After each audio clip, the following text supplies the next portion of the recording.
In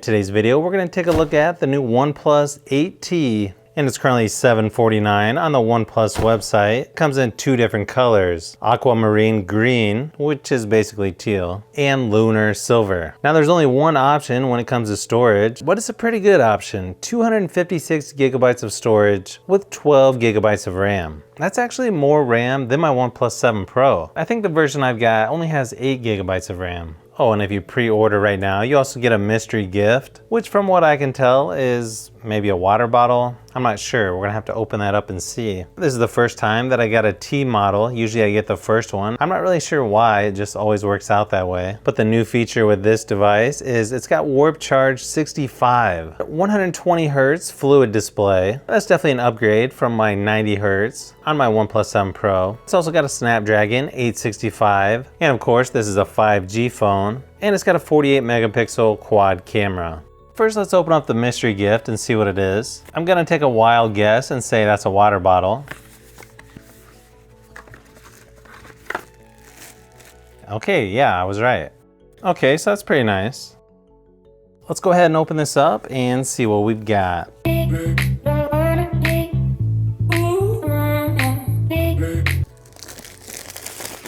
I'm definitely liking this red packaging.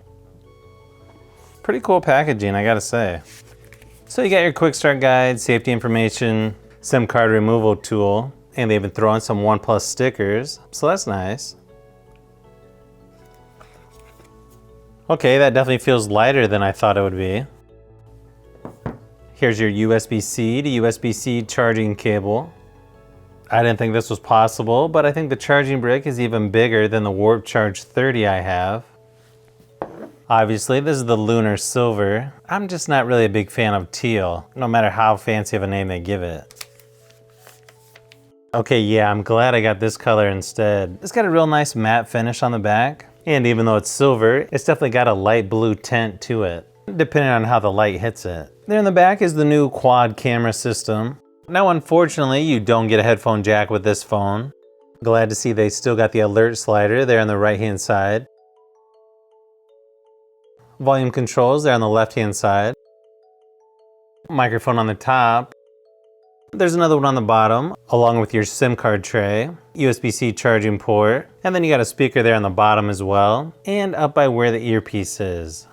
Hole punch camera up in the left-hand corner on the front. This also has a 6.5-inch screen. It also has a built-in fingerprint scanner. Hopefully it's a little bit better than my OnePlus 7 Pro because I gotta say, sometimes it's a little finicky.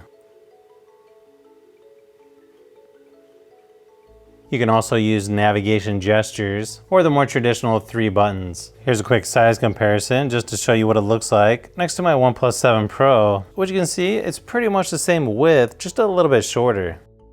I don't know if I've seen where OnePlus wants to track your physical activity. I'm pretty sure I could just add that later.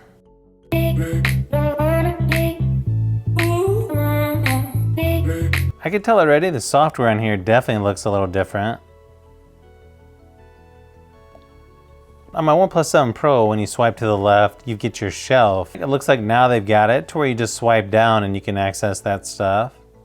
And this might be the first OnePlus phone that I've used that has Android 11. Of course, I don't think you're gonna run out of storage with 256 gigabytes. So far, I've only used about 19.4. Great thing about this phone is they barely put any bloatware on there whatsoever. You get a few apps from Google, a couple of apps from OnePlus, and that's pretty much it. Notification shade on this looks real nice and clean. You've just got some of the essentials like flashlight, auto rotate, battery saver, airplane mode, vision comfort, location. Oh yeah, this also has dual SIMs, do not disturb, NFC, nearby share, reading mode, dark mode, hotspot, screen recorder, and Zen mode.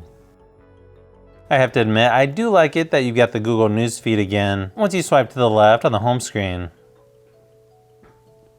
You've got the choice of 120 Hz or 60 Hz refresh rate. Now, as far as gestures go, you actually get quite a few to choose from. 3-finger screenshot, double tap to wake, music control, and then you can customize it by drawing an O, V, S, M, and W. And then you can choose what each of those are gonna do. Now, screen resolution, you're gonna get 1080p. You also get full HD on Netflix. And then to do split screen, you just do recent apps. Long press on each app you want to open, and then you just hit split screen.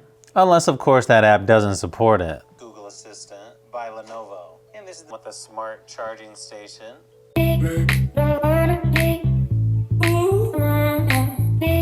Let's do a quick test on the speakers to get an idea of what they sound like. But we all know looks can only take you so far. Now let's go ahead and start testing out some games and find out if this new A20 wireless headset is worth it.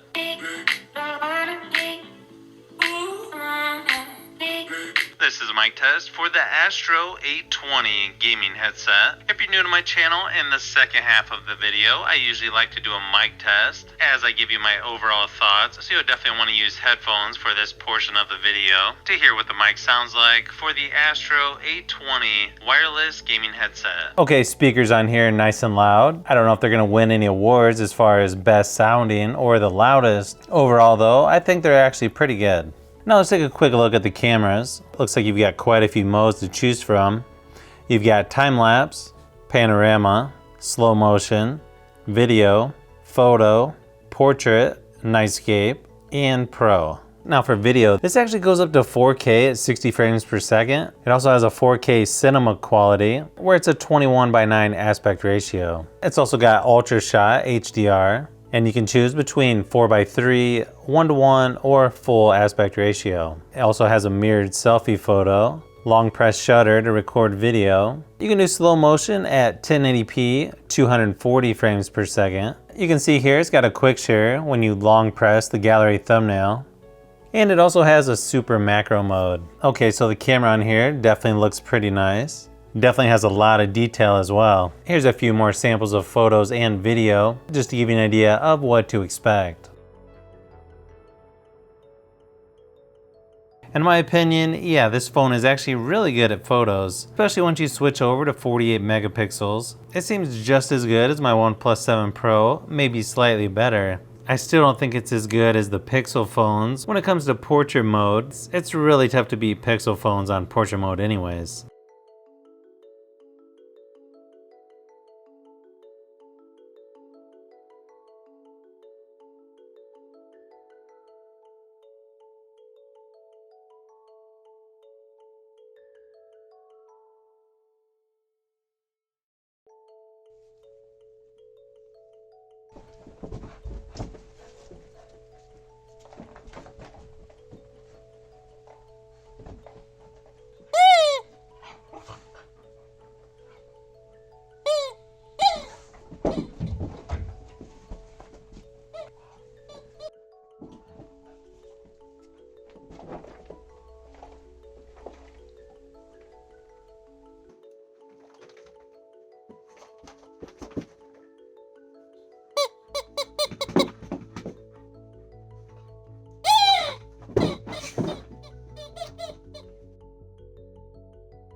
So the benchmark results on this are actually quite a bit higher than the OnePlus 7 Pro on both multi-core and single-core scores.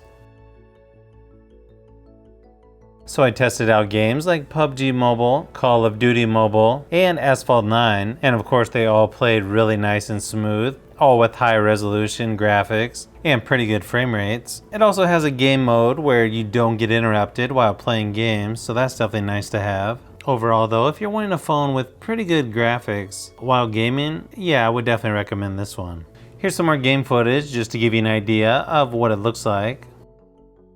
Now would I replace my OnePlus 7 Pro with this new AT?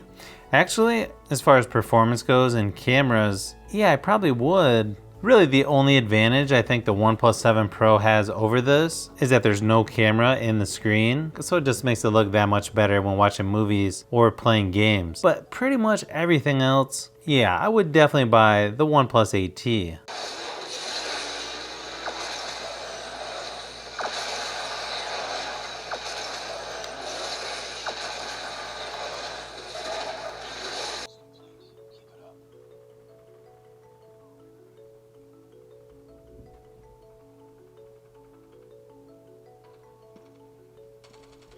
So if you've made it this far into the video, you may want to say thanks by subscribing, and don't forget to give a thumbs up if this video was helpful. This is Brian from Fishbee Productions. Thanks for watching, and I'll see you on the next one.